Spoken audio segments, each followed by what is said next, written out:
I just want to thank you all very much. If you have a couple of questions, go ahead, please. In fact, before I do that, let me just ask the President to say a few words. Thank you, President. Pleasure. Glad to meet you again, Mr. President. Thank you very much for the invitation. Again, my congratulations with your successful ceasefire in the Middle East. Thank you. Yeah, and you did it. And I think this is a momentum to finish Russia's war against Ukraine. I think that, yes, we understand that Putin is not ready. I think not ready, but I think that I'm confident that with your help, we can stop this war. And we really need it. We see that they don't have successful steps on the battlefield, and it's good. I think that their army is weak now, but a lot of losses. They have a lot of losses and in economy and people, and I think this is a very important moment. And I wanted to thank you, Mr. President, after our phone calls. Yesterday I had a good opportunity to meet with the big American energy companies, and they're ready to help us.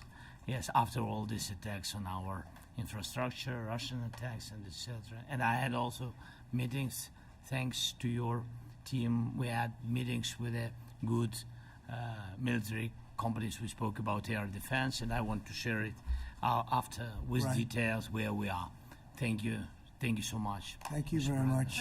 Mr. Very President. good. And I think it looks beautiful in his jacket. Yeah? Is it beautiful?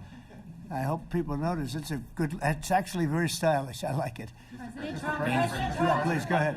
Under the Biden administration, the White House was fearing of a possible escalation. They were not allowing the Ukrainians to strike into Russia, fearing of this escalation. Yeah.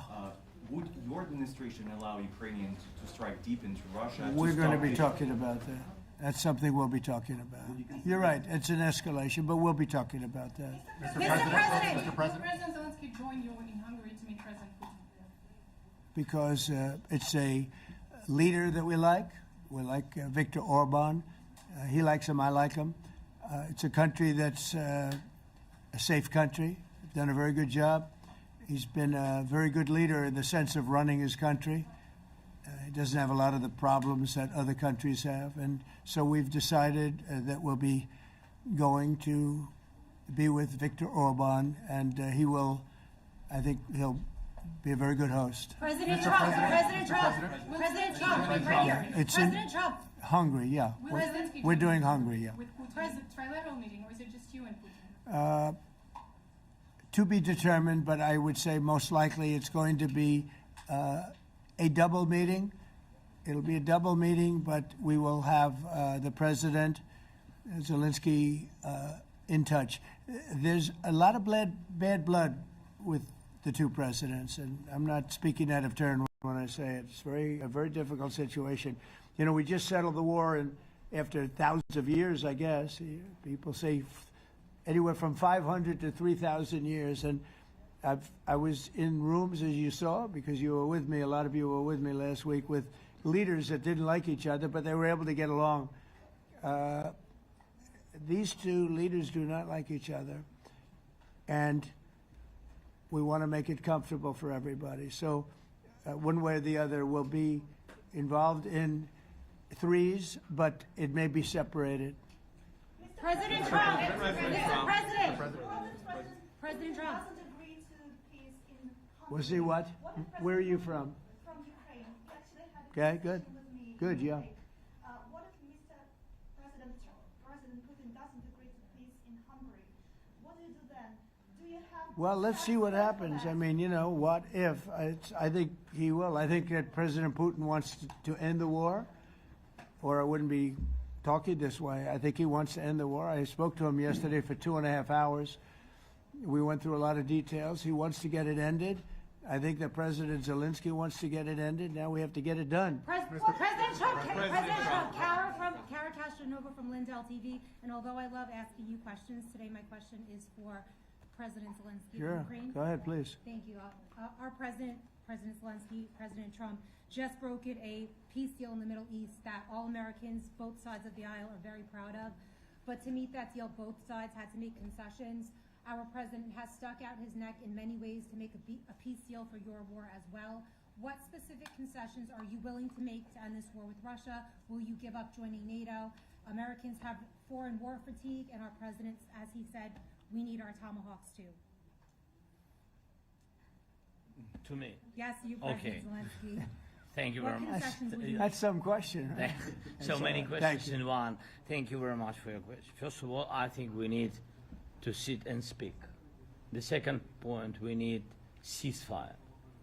Even now, you see in the Middle East, it's very difficult to hold ceasefire. Everywhere, in every war, it's very difficult. We want peace. Putin doesn't want. That's why we need pressure on him. We will speak with President today what we need. We understand what we need to push Putin to negotiation table.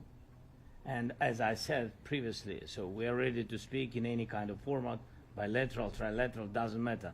Matter just peace. This is important. And we don't speak about NATO or NATO. For Ukrainians, it's very important. Of course, it's our decisions of allies to decide where we are. But are you willing to give up Yes, but joining the NATO? most important thing for people in Ukraine, which are under each day's attacks, to have really strong security guarantees. NATO is the best, but weapon is very important. Allies on our side is very important, and between us, for us, bilateral security guarantees between me and President Trump is very important. I don't know, we didn't speak with details about it, but this is the most important document because United States is very strong. Sir, President Trump, Peter? President Trump, you are the middleman right now, hoping to end this conflict. Who is doing a better job negotiating, President Zelenskyy or President Putin? I think they're both doing a great job in that sense. We have to get it done. We've got to take some of the hatred of each other. You know, they don't like each other. I say that in front of President Zelenskyy, but I say it in front of President Putin too. They have tremendous bad blood. It's really is what is holding up, I think, a settlement. I think we're going to get it done, and we have to make it long-lasting. As I said in the Middle East, everlasting, right? Everlasting. And the Middle East is a much more complicated situation. You know, we had 59 countries involved, and every one of them agreed. And it's, you know, it's sort of amazing. Most people didn't think that was doable. This is going to be something I really believe that's going to get done. I had a very good talk yesterday with President Putin. I think he wants to get it done. And President Peter? Zelenskyy, right behind you. When we were in Israel with President Trump earlier in the week, we heard a lot about the difference in diplomacy between President Trump and President Joe Biden before him.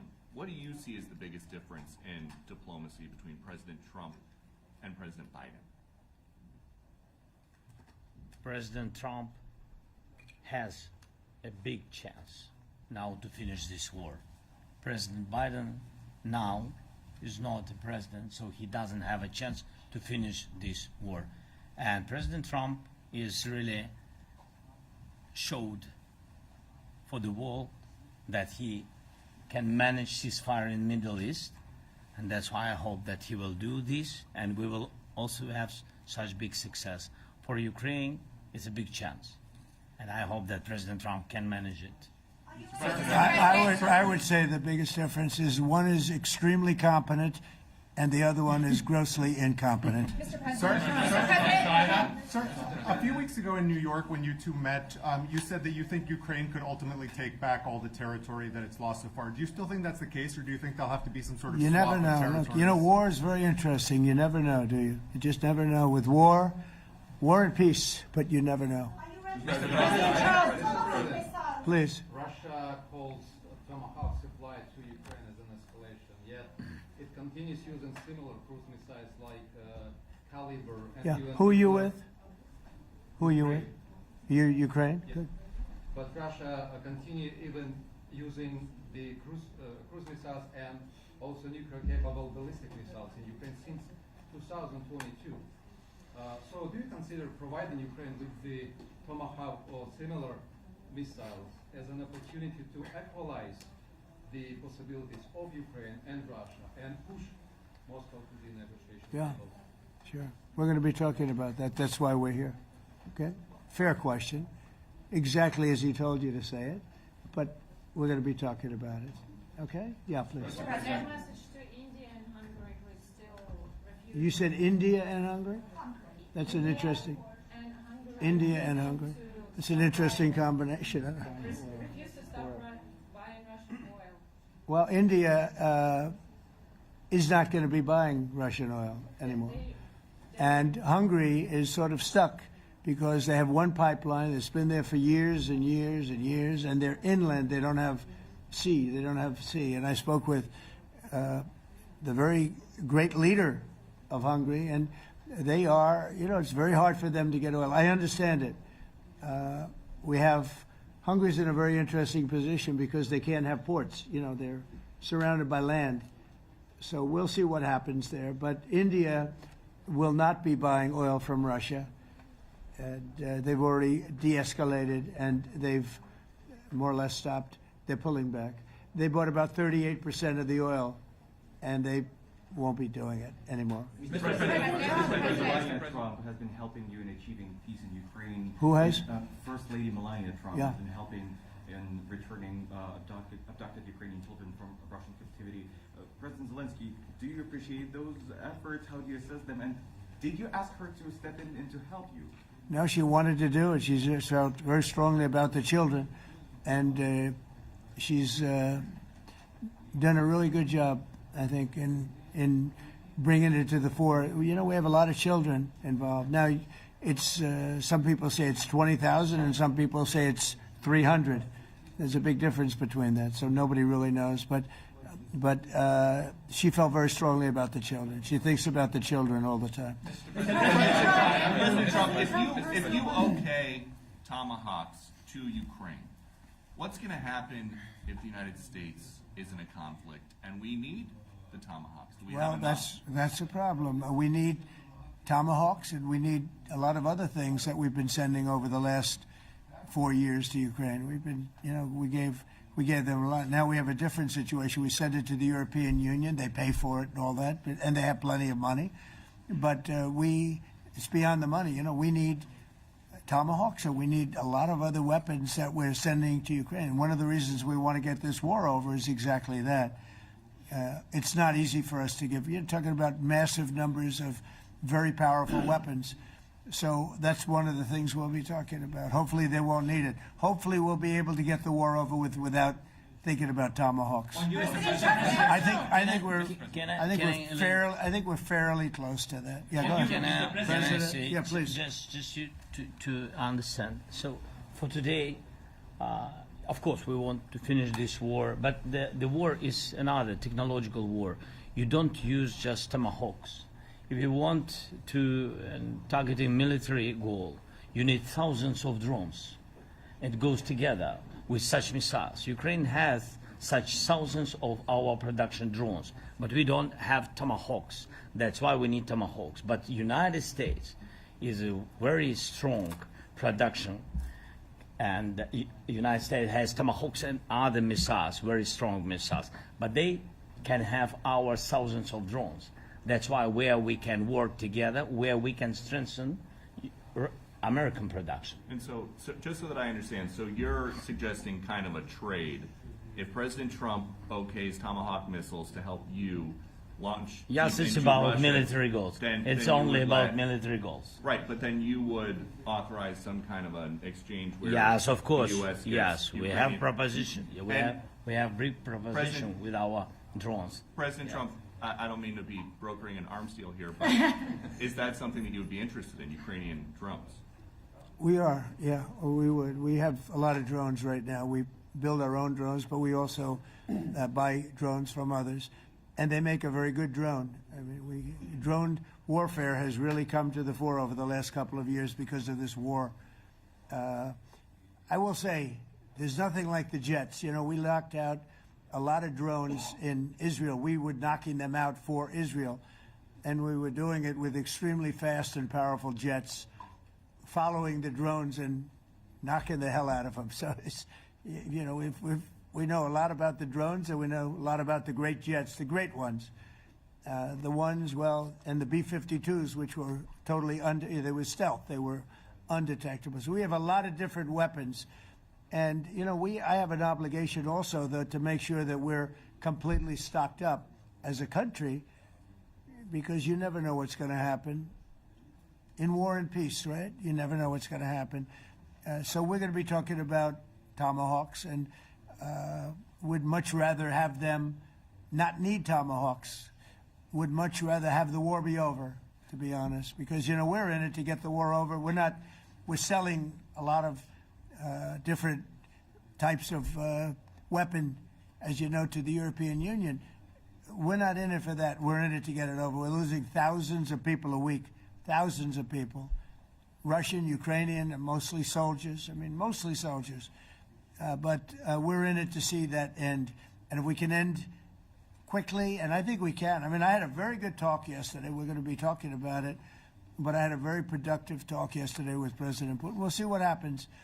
But the war in the Middle East was far more complicated. We got that one done. And I think we have a good chance. I think President Zelenskyy wants it done, and I think President Putin wants it done. Now all they have to do is get along a little bit. Can you give us an update on the trade negotiations with China, or perhaps Secretary Bessent? Yeah, I will, and I'm going to let Scott do that. But I think we're doing very well. I think we're getting along with China. China would like to have something. As of this moment, we'll be meeting in a couple of weeks. We'll be meeting in South Korea. You think myself. will go forward? I think so. It looks like it's going forward. I think so. They want to meet. We like to meet. I have a very good relationship with President Xi, and we're going to see what happens. But, you know, for years we were taken advantage of by China very badly. We were losing hundreds of billions of dollars a year to China. We really built their military, if you think about it. The kind of money that presidents allowed to be lost to China was just insane. And then when I came into office, as you know, I put very severe tariffs. So we took in hundreds of billions of dollars in my first term from China.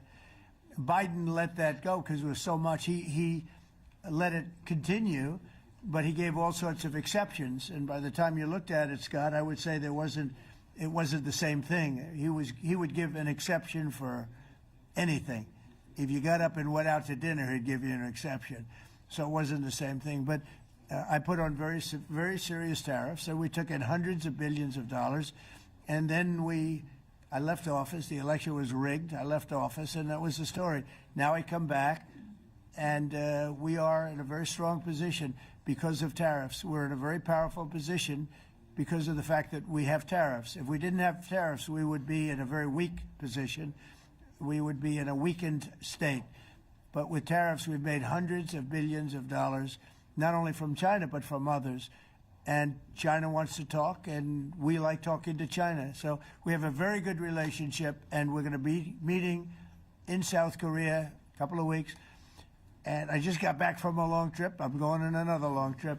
And Scott, do you want to say a few words on that, please? Yes, sir. So the entire relationship stems from the great respect that the two leaders have for each other. China did a substantial, unprovoked escalation last week. We were unable to get in touch with them. Since then, it's been IMF World Bank Week. They have had working level people here who there have been meetings. The Vice Premier, who is my counterpart, and I will be speaking this evening at around 8:30, 9 o'clock. And then he and I and a delegation will meet in Malaysia probably a week from tomorrow to prepare for the two presidents to meet. So I think that things have de-escalated. We hope that China will show the respect that we have shown them. And I am confident that President Trump, because of his relationship with President Xi, will be able to get things back on a good course. Is the hope for that meeting with you and President Xi some kind of trade deal then, or would Could it be. more Look, I think small we're in a very strong differential? position. I think we're in a very strong position. We're getting, as you know, as of November 1st, I could move it up if I wanted, a 100% tariff over and above what we get now. So that would make it about 157%. And China doesn't want that, and they want to talk, and we're talking. And I think we'll make a deal that will be good for both. I think we will do something. But you have to understand, we never got anything from China. It was a one-way street. For many years, for decades, it was a one-way street. And they became rich because of the United States. And frankly, presidents that, let's be nice, they didn't know. They just didn't know. They didn't understand what was happening to them. But I understood it. I understood it long before I ran for politics. I used to watch in amazement at how stupid our country was, how stupid they were. And we're not stupid anymore. And that includes with the European Union, that includes with Japan and South Korea. All we want to do is be treated fairly. But the fairly is hundreds of billions and even trillions of dollars coming into the United States. And it's our national security is secure because of tariffs. If we didn't have tariffs, we would have no national security. So it's very important. Will you seek China's help in ending the war in Ukraine? Do you need them to put pressure on Russia? I'll be discussing that, but I'd love to see it ended before that. I mean, I think we have a chance of ending the war quickly if flexibility is shown on behalf. And again, we're not losing people. The United States is not. We're not losing people. We're not spending money. We're getting paid for the, ammunition and missiles and everything else that we're sending to the European Union, but to NATO. But it's very similar. If you look at the countries, I mean, it's very similar. And we just made a very fair trade deal with the European Union, and what we wanted, and we made a very good deal with NATO too. They pay for all of this. That's not what we're in this for. We're in it to save thousands of lives every week. Thousands and thousands of lives. That's why we're in it. And I think we have a very good chance of bringing this war to a conclusion. Europe's president and your cabinet has done honestly an excellent job. I think that a lot of people could agree to that. Thank you. I'm speaking as someone who lost my father in a war, so I know the human cost. What would your advice be to American leaders, to world leaders, to neocons, to TV hosts who often speak about conflict in abstract or strategic terms rather than the human cost and the human terms? Look, my only statement is we have to get together. It's a very small group of people. It's the president, and the president. Okay, 3 presidents. And I'm the mediator president. And I'm mediating not an easy situation. It should be easy, but it's a lot easier when people understand each other, when they get together, and when they like each other. We don't necessarily have that situation as far as like is concerned. Maybe it can turn around. Maybe it can. But in the meantime, we'll have them keep a little bit of distance, and we're going to see if we can get it done. This is number 9, okay? This will be number 9 for me. I've solved 8, including the Middle East. I've solved 8. This, I thought, would have been among the easiest. We solved, President Putin mentioned yesterday Armenia, all of the different wars. He said it was amazing because but the big one that he was surprised that we were able to settle was the Middle East. He thought it was incredible. He was very generous in that sense. This should be something we're able to settle, and I think we will be able to settle. Brian? Yes, sir. On that note, you will go down as the peacemaker, no doubt, and you will resolve this war. Well, we resolved 8 others. It's funny how people say that. If you get this one, every time I do one, they forget about that one. I solved 8 wars. Go to Rwanda and the Congo, talk about India and Pakistan, look at Thailand, look at all of the wars that we solved. And every time I solve one, they say, if you solve the next one, you're going to get the Nobel Prize. I didn't get a Nobel Prize. Somebody got it who's a very nice woman, very nice. I don't know who she is, but she was very generous. So I don't care about all that stuff. I just care about saving lives. But this will be number 9. But every time I solve one, they said, sir, if you solve one more, you're going to be known as a peacekeeper. So to the best of my knowledge, we've never had a president that solved one war. Not one war. Bush started a war. A lot of them start wars, but they don't solve the wars. They don't settle them. And especially when they have nothing to do with us. I guess just about all of these wars had nothing to do with us. But I saved tens of millions of lives. The Prime Minister of Pakistan said, I saved millions of lives in interceding on Pakistan and You look at Pakistan and India as an example. That would have been a bad one, two nuclear nations, right? So I say this, this is pretty much the last one, although I do understand that Pakistan attacked, or there is an attack going on with Afghanistan. That's an easy one for me to solve if I have to solve it.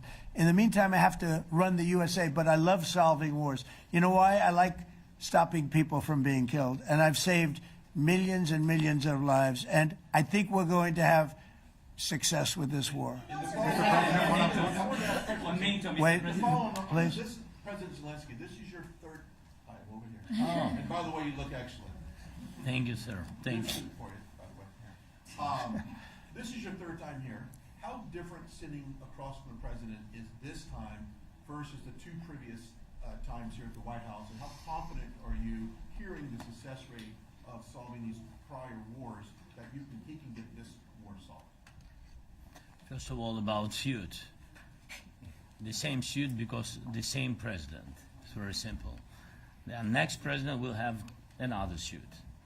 Yes. About our relations with President Trump, I think we have important dialogues, and I think we begin to understand each other. Yes, and I know that President is briefed very well about situation in the battlefield, and he knows a lot what's going on the battlefield in Ukraine, and I think it really helps when you know a lot of things, a lot of details about one or another war. It helps a lot, but we are still in war, and I hope we can manage. You have been clear It's that there are some important. countries that are not meeting their commitment. You pointed out Spain. They said that it's impossible. No, Spain has not come through. No, Spain has not been loyal to NATO. Spain has been, they're the only one. Everyone went up to, as you know, I mean, you were at 2% and they all went up to 5%, but Spain disagreed with that. I think Spain should be reprimanded for that. I think it's very bad that they did that, but that's up to them. That's up to NATO and Spain. They cannot be expelled from NATO. Can they or not? They cannot, according to the treaty, but they also claim that they are protected by the European Union umbrella for trade. Well, the other people, many of the other countries are in the European Union too. They're not complaining, right? President, I tell you that Putin is serious. That's of interest. Mr. They're President. protected. Yeah, please go ahead. Thank you, Mr. President.